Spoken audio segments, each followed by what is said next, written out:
Check, check. Welcome to Wickerson Studios. My name's Michael Wickerson, and I want to just pay a little homage to Junichiro Horikawa, and I'm actually finally think I'm prepared to start following him very seriously alongside a few other people online that I'm taking their videos very seriously, and I want to get hard into this C# plugin, and I have to commit to it. Now, I've danced around it long enough.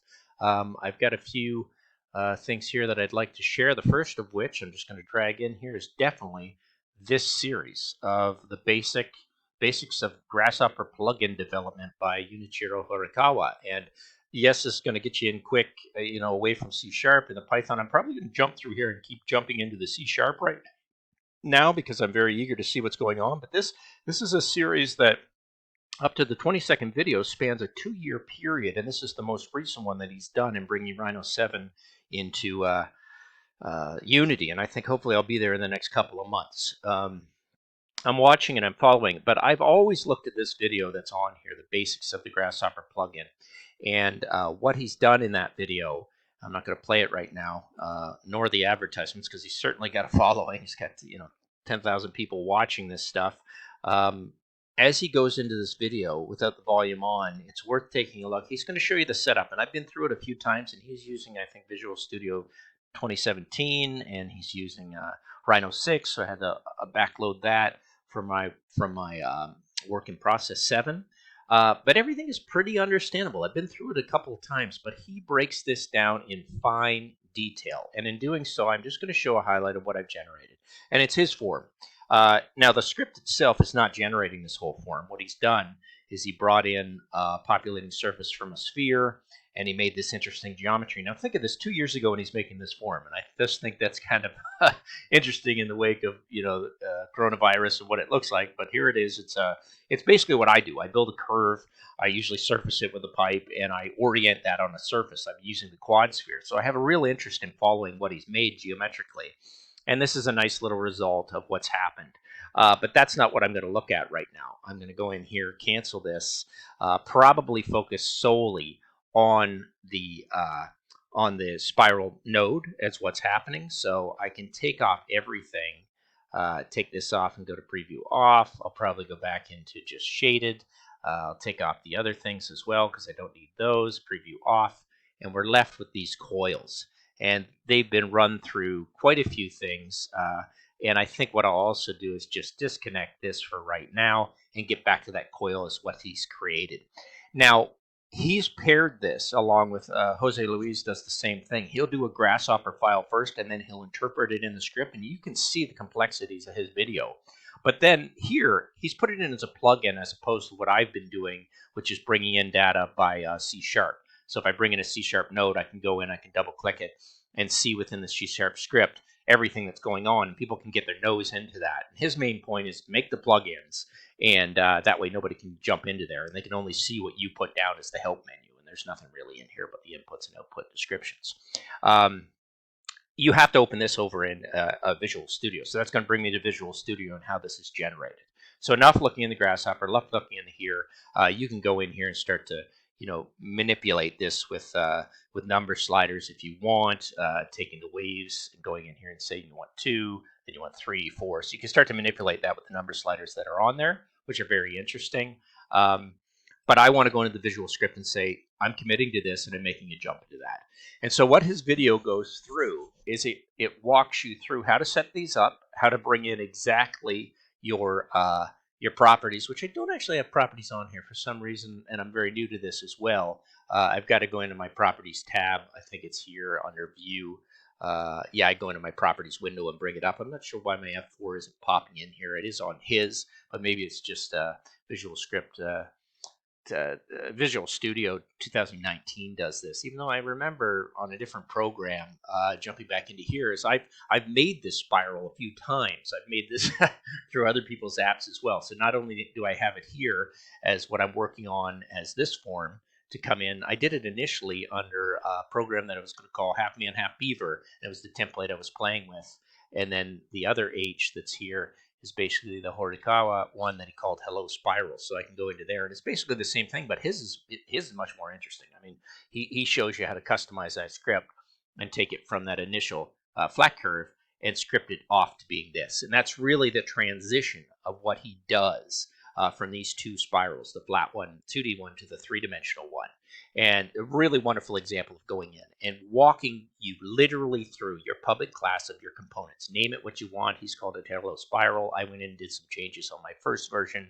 Can't remember who was teaching me that. It might have been Jose Luis, but I can't remember. I was doing that, and but I've gotten close to this several times, and I'm certainly learning how to script C comfortably and work within Visual Studio. And I'm hopefully I'm improving by light years and quickly, because I didn't start scripting and coding in Tinkercode, which is to me very similar to this type of script, till the fall or late in 2018. Well, this video I'm following now is Junichiro Horikawa in May or spring of 2018. So I've got to do some hard catching up to be here, but this is making an awful lot of sense, and I actually am following this through in creating your planes, your numbers, your integers, creating your variables, but also knowing what to name them, and then really importantly, knowing the list access. And Junichiro Horikawa mentions quite often that he's going to be using this item index, but we could get much more complicated with lists and trees very quickly.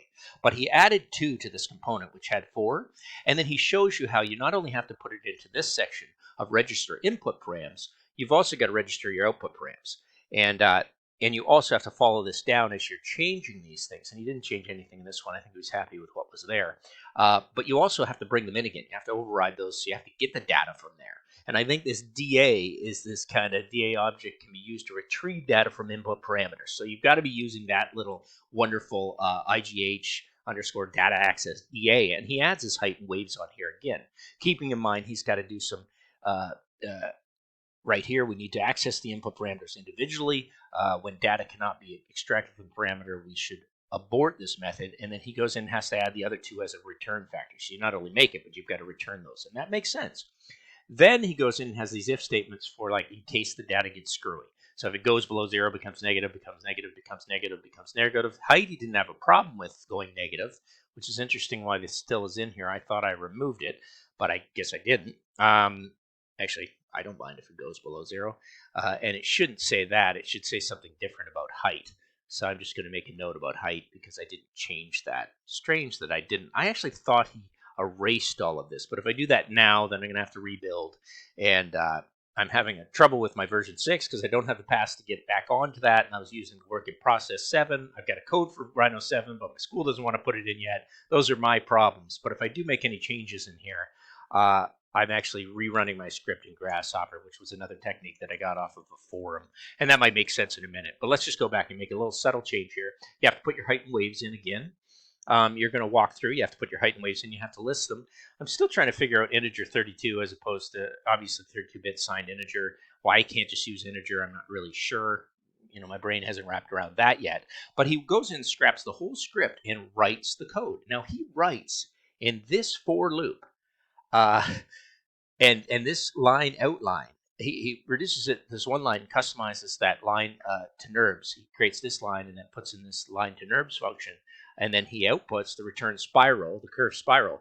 He does here, which would take 24, 36 nodes in Grasshopper. And that's really where the beauty of this is. And I think there's a highlight at a minute mark that I highlighted on one of the comments. Like, you will probably not be able to just write code like this and know what it does. You'll have to node it together if that's where you're from and your history works that way and you're not coming at this as a mathy.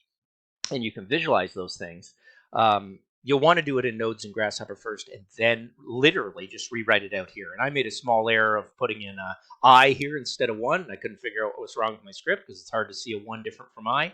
But it's nice to follow somebody's template because you can follow it exactly. He interpolates curve, he returns the spiral. He doesn't change anything else in here except he does systematically put in this hello spiral, follows the directory paths through properties into resources and into his icon 1, which he shows you how to add your own icons, and which is great because my wife is front end and she does a lot of development. She does a bunch of other stuff back end as well, but I hopefully can get her to make some custom icons for Wickerson Studios.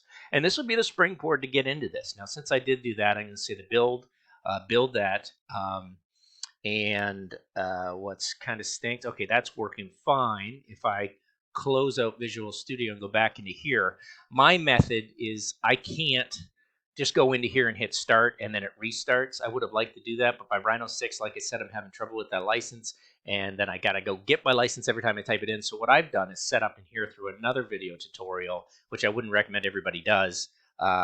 This script, nothing can be running in here to do this. So I have to take this whole script, copy it. I actually could take it off and put it back on, but I have it copied. I want to update this, and this is a little trick that I put in place. I'm trying to remember who taught me how to do it, but that said, I'm going to close this one out for a minute. I'm going to say no, don't save. As long as I don't have any file open, I can go in here and I can type this little custom icon. I guess it's called a macro. It runs a script of basically doing what the computer doesn't like me to do, but I'm going to do it either way. You'll read it here. It's going to basically just unloaded everything and reloaded. It says don't do that unless you really need to be solving a problem. So hopefully I don't do this for long, and I can find out another way through my Rhino files to not have to do that. But that should have reloaded and allowed me back in to grab this parameter, and that should be updated. And I'm trying to think what I updated in it. I think all I did was take out that height warning that it can't go negative, because now I think I actually can go negative on that. So that should be interesting. So let's grab a negative 2 to 2 function. Let's see what happens when I plug in height. And yeah, it still does work. So that's cool. Now it works in the negative, and I've got it on integer, which isn't too exciting. So let's edit that, put it to rational numbers. Let's crank up the max to here. Let's crank up the negative, to here. And let's take it to the negative direction, see if that stretches out. Good. So it does work in negative now, and I didn't put the cap on that. So I've updated that in the method I did. So I'm pulling from a bunch of different resources. I really think, let's go here and just post it all in there. Take this one here, because that's the updated one. We'll take that 4, which is interesting in waves, and we'll throw a little negative just for fun, because we didn't do this before. We'll throw that 4 through a negative, just keep it parametric, into the height. And we'll take this little outlet, plug it in up here, and we'll ditch this one because we don't need it anymore. Cram you back in here, take your negative, and move the numbers. And now I should be able to, because those are the older versions, don't need them, I can actually go into here and start to make the spiral changes as it goes into the negative. And I think the waves are an integer, so that's okay. Let's make the let's keep the integer value low. Let's let this be a double, and there we go. We get some pretty interesting shapes. I like that one right there in the negative, and I pumped it down in the y direction, going z direction, going underneath, and there we go. And we can follow that one through and see what we have as a final object. So a roundabout way of doing everything, and I didn't want to show everything. We'll take all these off, preview off. We'll put these 3 on, preview on, and hopefully we've got something worth looking at. Why is my sphere coming through, causing me so much trouble? Why is that digit in there? Not really sure. I've got that one. Oh, I've got everything on. So I guess I wanted my sphere, and I wanted to put those objects oriented. Oh, because I didn't have my points, my frames put to the points. So there we go. It should jazz it up in a second. What are you doing? Oh, it's flat. Oh, it's going inside the circle. Very nice. So now that I have that, if I cap those, I can do a Boolean difference and end up with a totally different form. So something worth playing with. I think I'll bring this one down, and we don't have to be crazy like that. It's running a little bit to run the script. Let's take the height and put it positive to 3. Give it a second to run, and there you go. You've got these little bulbous little monsters on here, and we'll bring that one up as well. There we go. Bring it up to 8. See how it looks. There. Ugly little virus. All right. Well, that's enough to play with. I did want to thank JUNICHIRO Horikawa. He's got me in. I can start to really play. I can customize all my early scripts, think about what's happening in those things. I'm not sure what I take this off. If I just take that whole thing and make it visible, what color it would become. I always get a little confused as to how these things are actually showing self and showing colors. I like that one a little bit. There we go. I like the purple, and nice little changes in what I'm doing. And I do like this tool that actually reads data from red to blue, and you just type in a color that you actually want and have some fun with that. But I'm okay with the blue. We'll go back over to render, and there you go. You get this funky little shape that you can control. and 15 minutes of showing you the direction that I'm going this week. And I will continue with these videos and keep pushing through. This file, I will save that document, and I'm probably going to pump that right into this 16 example and override the other one. And I can share these, even though I don't know if I want to share. Well, he's put it online. I've done it myself. I've gone through it. I may share these files in GitHub or not, but certainly the videos are here for those that are interested in digging deeper, and maybe I can come up with a really nice custom icon and say, you know, special thanks to my wife, Beth Allison Wickerson, who's another great out there, and I'll start promoting her as best I can. Thanks for watching.